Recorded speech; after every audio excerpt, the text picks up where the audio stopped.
আছে, যার এক মাথা কাইটা ফেললে দুই মাথা তৈরি হয়। বর্তমানে শেখ হাসিনা হলো সেই তত্ত্ব। তাকে যখন আমরা দেশ থেকে তাড়াইয়া দিছি তখন আরো দুইটা মাথা তৈরি হয়েছে। একটা হলো আমাদের ওয়াকার, যিনি সেনাবাহিনীর প্রধান হিসেবে রয়ে গেছেন, আরেকজন হলো আসিফ নজরুল। আমরা প্রথম দিন থেকে দেখতে পারি এই দুইটা ব্যক্তি ভারতের ইশারায় আমাদের উপদেষ্টা মন্ডল সাজাচ্ছিল। আমরা আশা করতেছিলাম যে আমাদের প্রতিনিধি যারা রয়ে গেছে, যে ছাত্র সমন্বয়করা রয়ে গেছে, তারা হয়তো বা আমাদের বাঁচাইতে পারবে। কিন্তু আমরা কি দেখতে পারতেছি, ইসকনের বিপক্ষে কথা বলার পরে যে জবাই শুরু হয়েছে, সেই ইসকনের জবাই কিন্তু এখনো চলছে।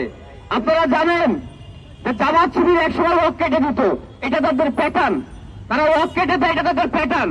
আর আজকে ভারতের বিপক্ষে কথা বলার জন্য, আন্দোলন করার জন্য যারা এখানে আন্দোলনকারীরা, তারা কিন্তু খুন হচ্ছেন, তারা জবাই হচ্ছেন, এটাও একটা প্যাটার্ন।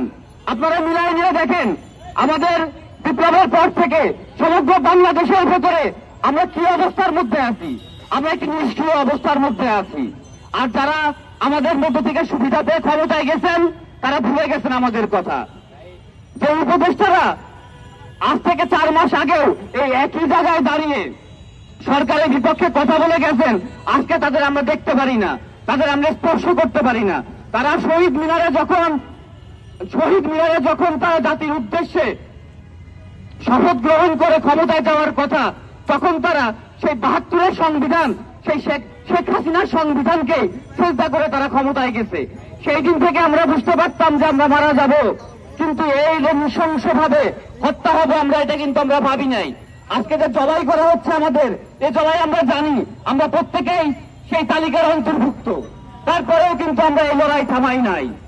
আজকে আমরা ভারতের বিপক্ষে যেভাবে কথা বলছি, অনুরূপভাবে আমাদের যারা ভঙ্গ উপদেষ্টা আছেন, যারা এনজিও কর্মী হিসেবে উপদেষ্টা হয়েছেন, তাদেরও আমরা বিপক্ষে যাচ্ছি। তাদের কোনো কর্মকাণ্ডই আমাদের দেশের পক্ষে না। পরিবেশ থেকে শুরু করে স্বরাষ্ট্র, এমন কোনো কর্মকাণ্ড নাই যেখানে জনগণের পক্ষে কোনো পদক্ষেপ গ্রহণ করা হয়েছে। বর্তমান বাংলাদেশে যাদের সাধারণ জনগণ বলা হচ্ছে, যারা বিভিন্ন রাজনৈতিক মঞ্চে ডক্টর ইউনূসের পেছনে যে এতদিনকার লোকগুলা নিয়ে, এতদিনকার শয়তান রাজনৈতিক ভাবে যারা আমাদের জনগণের বিপক্ষে হয়ে গেছে, তাদের নিয়ে তিনি ঐক্য করেন। ডক্টর ইউনূস যাদের নিয়ে ঐক্য করেন, তারা আমাদের জনগণের প্রতিনিধি না।